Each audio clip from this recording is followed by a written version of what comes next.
Last week we had a huge response to the video I did on depression and the tragic death of Robin Williams. So it shows that there's a lot of interest in mental health topics.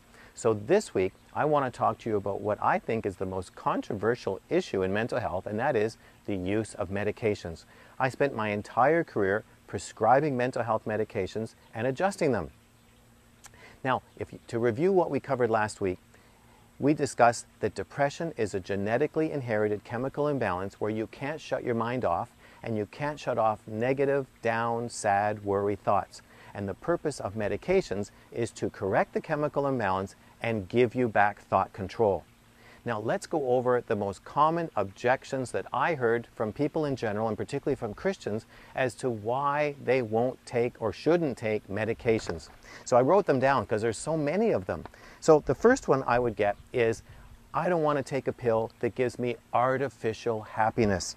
Well, all the medicines do is give you back thought control.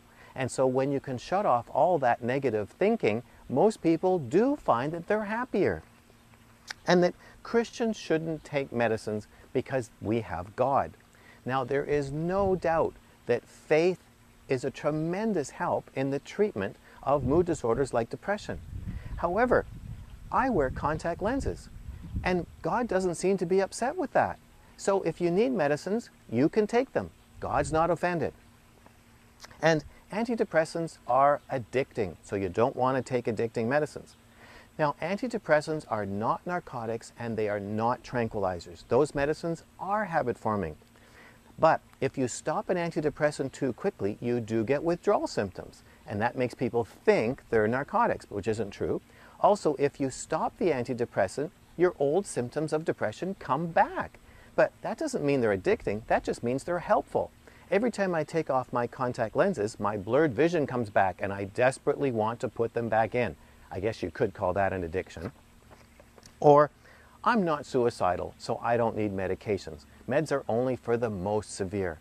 Okay, this is totally invalid because in vision problems, you don't have to have a white cane to wear glasses, so you don't have to be suicidal to take medications. We treat mild short-sightedness, we treat mild depression to prevent you from becoming suicidal. So we don't want you to be suicidal. Treat depression earlier and you get better faster with a better result. And medications are only for the weak who can't snap out of it. Well, that's like saying that glasses are only for the weak. In other words, if you were a strong enough personality, you could just see better through force of your will.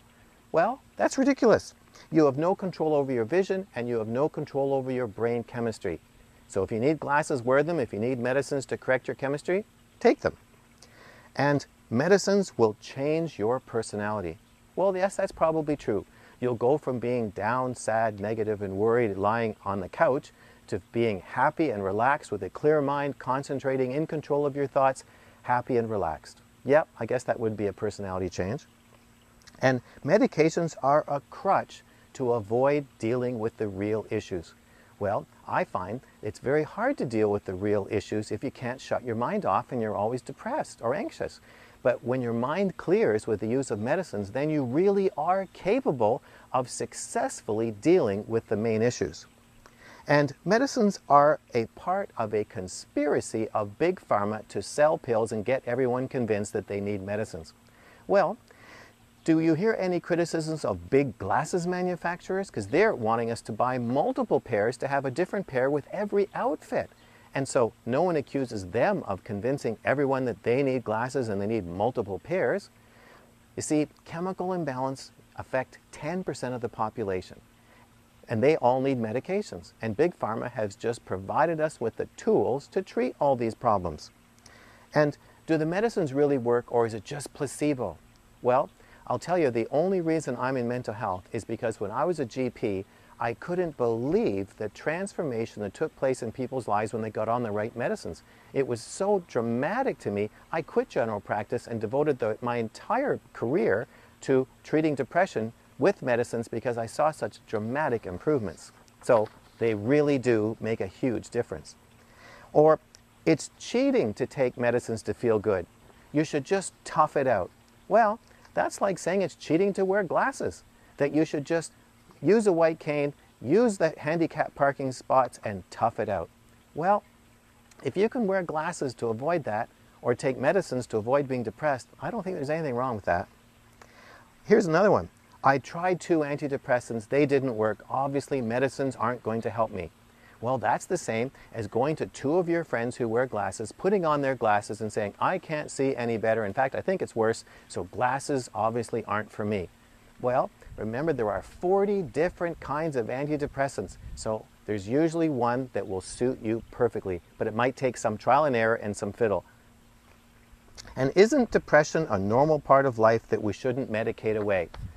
Well, so is arthritis, and we treat that. And now here's something that's actually true. Medicines should not be used alone. Medicines are part of the treatment process for depression. It should always be combined with counseling and prayer ministry, because we find that when you combine those methods, you get the best results, particularly when Christians who are open to the Holy Spirit healing their hearts. And I can help you with that. If you need help knowing if you need to see a doctor, if you have a chemical imbalance, get in touch with me at a coaching appointment. I can walk through this process of both the medical, spiritual, and the emotional healing process. But if you are taking medicines, be sure that you're seeing a counselor.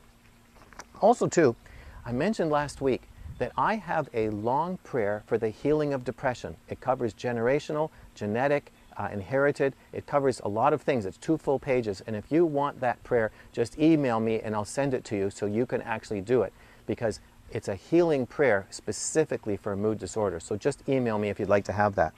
So to live a transformed life, you need to take your medicines if you need them. And now I want to hear from you. If you have taken medicines, how have you overcome all these objections and all the stigma that goes with these medicines? Just leave your testimonies in the box below, because we want to hear your story of your recovery and how you overcame these objections. And if this is your first visit here, you need to get my free self-assessment guide. And to do that, just subscribe to my weekly email newsletter. And you know where the subscription form is. It's always right there. And I'll talk to you again next week. But this week, don't be ashamed to take your medicines.